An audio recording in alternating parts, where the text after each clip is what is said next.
Hey guys, Brooks Jessen Classic Journey Outfitters here. We are tying a bullet head skwala, size 10. This is a kind of a tweener between the squalas we get and the namuras we get here in the Bitterroot in late February through March and April. And I'm not a very good tyer, I'll tell you that. But my bugs work, so you'll probably see some fundamental mistakes in my tying. But this is what this fly looks like when it's done. It's a size 10, and it's pretty buggy. It's kind of thin, skinny profile, and I'll just kind of run through the steps that I do real quick. And this fly makes a huge difference. If you don't have this fly in your box some days, you aren't going to catch any fish on the root during the squallow season. So I'll kind of go over this fly real quick. I'll probably do it not great, but at least you'll know what you need to do to tie it. So basically, you just wrap. I like this. I use this this Dun. I use 6/0 olive Dun for squallows.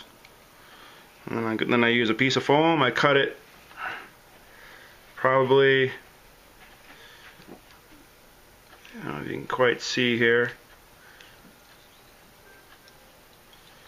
There you go. I'm gonna do the wrap for the egg sac. And you wrap it all the way back, almost to where the hook starts to bend back down, and you bend the foam back over, and you tie it up. Looks like an egg sac. You can kind of tie that down pretty good too.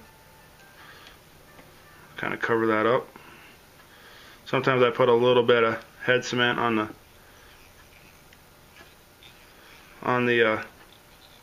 put a little head cement on the on the shank of the hook just so it doesn't slide. I'll do that. So just gonna put that. I'm gonna cover that up. All right, and then I dub it.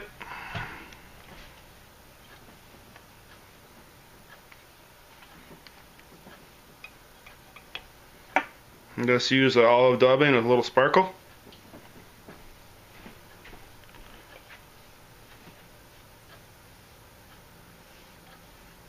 It's a lot of dubbing, using too much dubbing here. Anyway, this bug, talk about this bug a little bit.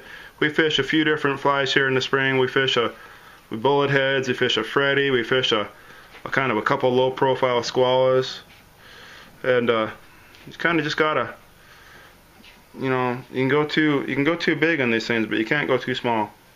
And if you don't have these things, you're not going to get them on dries, and we like to get them on dries. So here I'm building the thorax here. Then I'll use a little bit of, and I'll build a calf tail wing here in a second. So here I'm about halfway. You can, sometimes I whip finish this halfway through.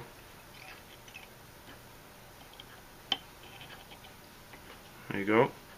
And I like to use purple and white calf tail. Seems like you use a little of each. It seems like it shows up better on some of those flat days.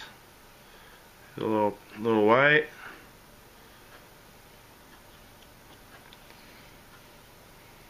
Little purple.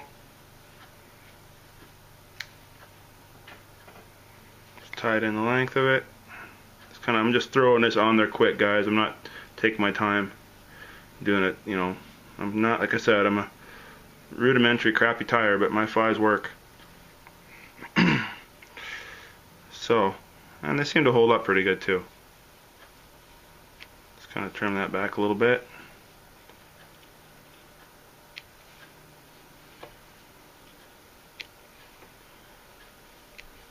Okay, now we're gonna kind of wrap it forward up to build the bullet head. I go almost to the eye of the hook, maybe a couple turns back from the eye. And I probably could have used more wing on this bug. That's alright.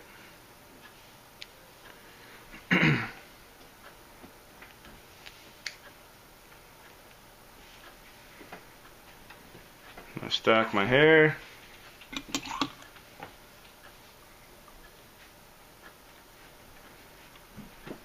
I don't know if you guys ever do bullet heads. I do quite a few of them. So they're a really good fly. And basically, instead of laying the wing back like this, like a traditional hopper, you lay it the opposite direction. I stacked it first. I cleaned some of the debris out of it. Lay it back this direction. I like to kind of hold it about halfway. And there you get your length, your distance. So then I'll just kind of do 1, 2, 3, do 4, 5 wraps. I'll let it hang. I'll trim some of this excess back here. Kind of turn it like this. Trim your excess back. And then I'll kind of wrap and cover what's left of that big old pile of bushy stuff there. I'll kind of go maybe back to about where the bullet head will be. Then I'll take a pen, slide it back like this, put it to where you want it. And there's your wrap. 3, 4, 5, 6. I'll whip finish that once.